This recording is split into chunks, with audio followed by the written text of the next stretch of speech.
Hi. In my previous video, I discussed the North Star of these AI companies, and I'm going to quote it again. To build highly autonomous systems that outperform humans at most economically valuable work. Now, that's taken from OpenAI, but most of them have a variation of this.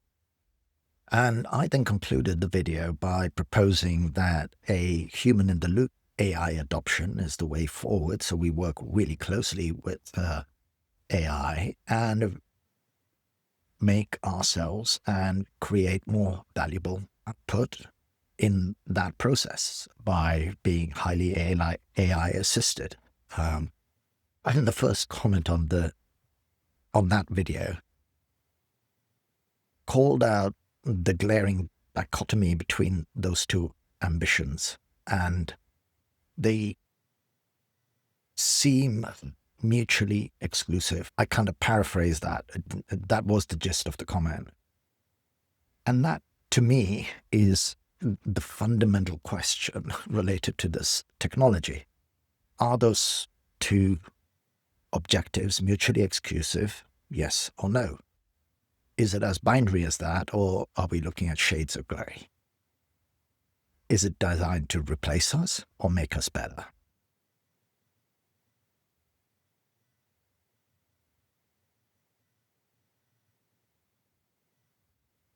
Perhaps this is the technology equivalent of the Schrodinger's cat experiment. We won't really know until we fully open the box, have a look inside,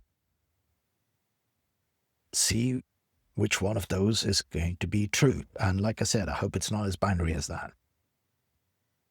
And I feel there's several more reasons why we must double down on opening this box, to continue that metaphor. And I'll use some common sense arguments. Common sense is not so common as to be common in every common man, famous Churchill quote. And that is very true, I feel, around this technology. We don't seem to be, in my opinion, looking at some of the real common sense signals that we are seeing. There are a few. First one, the speed of adoption. ChatGPT took 5 days to reach 1 million users and 2 months to hit 100 million. The record before was TikTok, which took 2.5 months to reach 1 million. And I've put up a graphic so you can read the rest. My favorite app, if you believe the whole simulation theory, took a staggering 280,000 years to get to 1 million users. Now, the common sense observation here is not the astounding adoption, but none of the other apps, none of them have productivity changing, process bending, job replacing, work altering, norm shattering capabilities. They don't. This does. Those apps were all iterations of things that have gone before. This is novel. It's kind of the tech equivalent of COVID. And the one thing that is true about new things, truly novel things, is no one knows how to deal with them or apply them. And that brings me to common sense observation number 2. There doesn't seem to be a plan. There doesn't seem to be a plan of how this technology can create positive impact on humanity, putting aside the case studies are coming out of scientific advances curing diseases. I'm not belittling that. I'm talking about jobs and work. There is a wish and a hope that this is true, that it will create jobs, enhance work, but there really isn't no plan. I can't see one.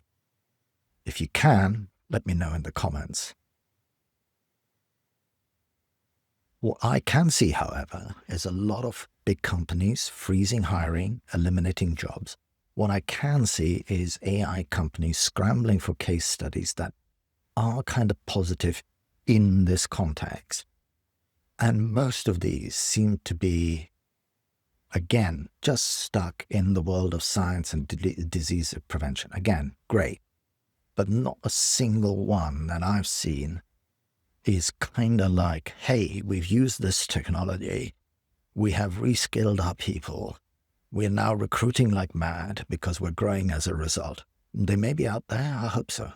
What I do here instead is carrot dangling statements like, one day we will see the first solo billionaire because they created something with AI, which may happen, but so what? It doesn't really solve the bigger problem. I'm not sure we need more billionaires building rockets, as that seems to be current billionaire bling.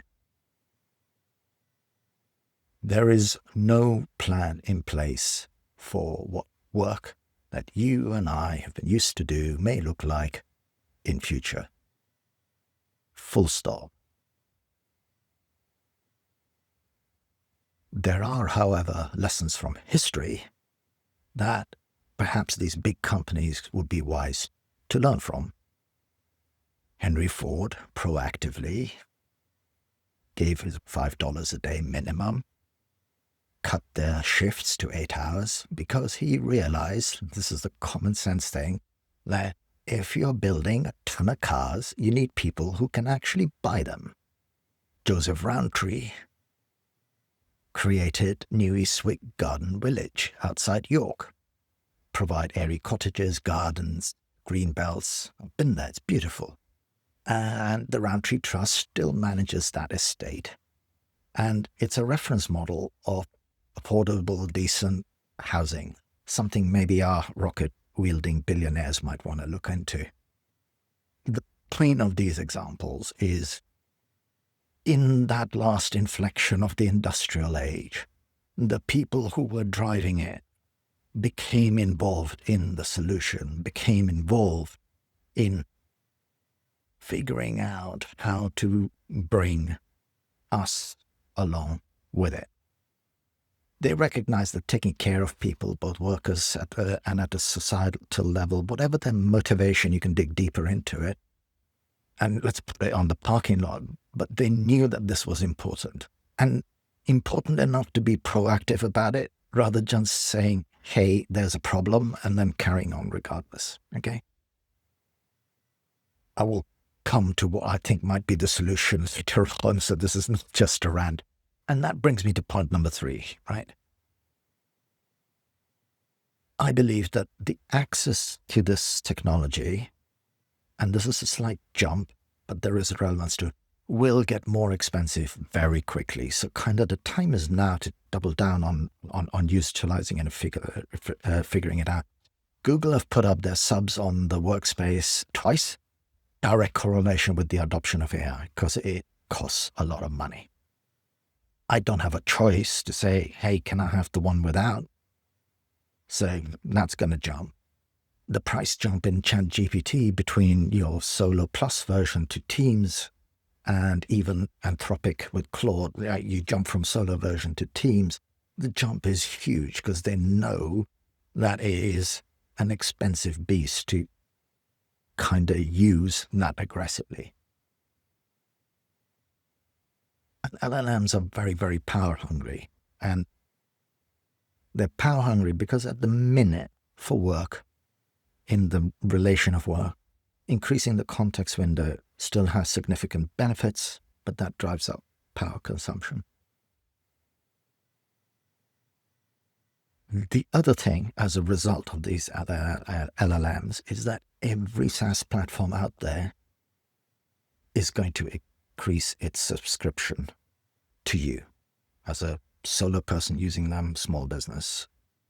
I can't see why they can't, because their way of integrating AI is to just throw as much at it in every place they can possibly think of and see what sticks. Just sling it against the wall, basically. So I predict that every platform you have in your business is, in a reasonably short point in time, going to have a 20-30% increase in its subs. The fourth common sense observation of what's coming, or what has already happened, is unlike everything else, the old norms are not dying slowly. They're being decimated at an extinction level scale. Again, rather than facts and stats, let's apply common sense. The Google results page now looks like this. This page does not have any intention of directing you anywhere else. You get enough information right there for you to go anywhere else. A lot of us relied on that click-through. So now people are talking about zero-click attribution, which I kind of conceptually get, but again, how does that help you? So that type of results page on Google, they were slowly creeping to it, but it didn't exist 24 months ago. This is like a flip. And I would bet that for most of you, your organic Google traffic is down or static. So traditional SEO and all of those practices, finished. You got to look at it completely differently. The one thing that you still want to take from that world is semantic linking and thematics, because more of your traffic is going to come, when it comes, from AI and GPTs. I'm seeing a lot more traffic coming like reference, direct GPT. And that, in order for you to get into that, you need to be very good at that semantic linking, semantic positioning of your content. Another example of what couldn't have happened 24 months ago. A Guardian investigation in the UK showed that 7,000, and they reckon it's more than that, but 7,000-ish substantive cases, university students cheating with AI. Now, I was a student, I'm not surprised by that, but at the moment we can detect that activity with students, but very soon the GPTs are going to get better, and all the DELs and the M-dashes and everything that help you recognize those patterns will be gone. However, point remains. It's like we've got a literally almost an instant before and after, and the education sector is going to have to try and understand, how do you verify someone's understanding now that they have this tool? I don't think not using it is the answer. It's about, how do you verify the understanding? Next observation. Perplexity, if you haven't used it, super useful online research tool, only had 3,000 queries in a single day in 2022. As of May 2025, it has processed 780 million search queries a day and is growing at 20% month on month. Point is, the concept of an AI search engine discipline market didn't exist 24 months ago. And if you're in audience acquisition, what does that mean for you? Because when you look at a Perplexity page, a bit like that Google page that I showed you earlier, it's all there. Do I really want to go? Do people really want to go and need to go further? I would argue they do, and I do quite regularly, just to check the references and make sure that the results are correct. It's a lot more diminished in terms of getting that sort of traffic. The other thing you couldn't do, or it took you a lot of inertia to do, is things like Runaway AI, Sora, or the Gemini version of it, make video creation not only accessible, but accessible at scale. And that didn't exist 24 months ago. Now, what's the impact of that? Because you can look at it and say, oh, these videos are rubbish, but the clever people are looking at it and say, how does this change my storytelling? Can my storytelling, or the way I want to convey information or create content, be exponentially enhanced by having a video that really supports the message that you're putting across, whether it's a bit like this, what I'm doing, or for your own marketing sake and so on. Those are just really simple examples of stuff couldn't do 24 months ago, can do now. And now bringing it all together, and this is another one of my just, go out there tangential observations, but it is relevant for what I believe is going to happen in the AI world and why you, me, and most small businesses really need to have a plan behind this. And bear with me here, right? Psychopathic traits are markedly more common in senior corporate leaders, 10 to 12% higher than the general population of 1%. What does that mean? There is little wonder that because of that, when we objectively look at the evidence of the 24-25 layoff cycle, which most of it is down to AI, that type of leadership profile will have no problem with just short-term cut the jobs because you want to retain margin and so on. And for more information about this and cause and effect long-term, have a read of Snakes and Suits. It's a good book. So again, as a bit of a tangent, I believe as a result of all of this change that is happening in such a short time, anyone who's watching this who's a first or second jobber, you are, I believe, statistically safer in smaller relationship rich enterprises. But if that is not an option, going to work for one of those smaller enterprises or trying to do something yourself, wherever you work, strengthen your uniquely human skills and really ask for transparent AI governance. Make sure that that's in place. Personally, I would avoid large corporations like the plague right now. They're run by spreadsheets and algorithms rather than human relationships, and spreadsheets are just the management weapon of choice. So where am I going with this? My conclusion on how we can best navigate this AI transition is to put individuals and small business at the core of the plan. We can't wait to be asked. We must insert ourselves into it.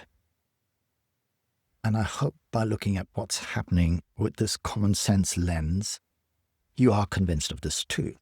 Malcolm Gladwell, one of my favorite authors, in his book, David versus Goliath, again, worth a read, makes the assertion that it makes more sense to give money and support to educational institutions that lack it than to pile more and more into the ones that have lots. And I'm taking inspiration from that argument, amongst others in that book and elsewhere, that the same is true for this AI transformation. It makes way more sense for small businesses and individuals like us to kind of invest in making this work because no one else is going to do it for us. So kind of enough about hammering home the points and time for action. I really never thought I'd say this, but I am going to try and launch a one-person media business. And this was one of the use cases that came out, like when GPTs were first a thing. But I think they were looked at in a really nonsense way. Hey, you can put in 2 sentences and create a blog. That's not a media business. I've been doing and launching media businesses for the best part of 20, 25 years. There's way more nuances in it. And that is one of the reasons why I am going to try and do this in a one-person way, because I kind of know it. It would be crazy for me to suddenly go and, hey, I'm going to do something in a whole brand new thing. There's way too much to learn about how I would do that in an AI-centric way in the first place without having to learn a new business or domain. And can really also, in good conscience, advise potential clients about how to approach the human-in-the-loop AI transformation without having experienced it first. There's kind of no playbook. So what I am going to do by doing this exercise is move fast, make lots of mistakes. which is really hard to do when you're a going concern, right? Because you've got customers, and all of that creates mistakes, creates constraints.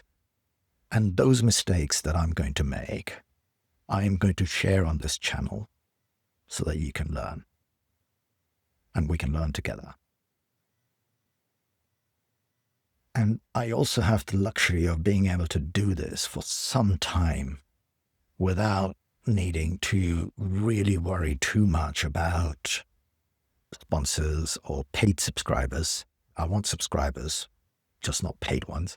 So that's good, because that will create another constraint. The fundamental thing is that anything that I find that works by wrapping myself in AI will be valuable and will be shared with you. Because I genuinely believe that this idea of mobilizing small entrepreneurial businesses, small entrepreneurial individuals, is how we'll be able to take control of the AI destiny. It's kind of a belief thing,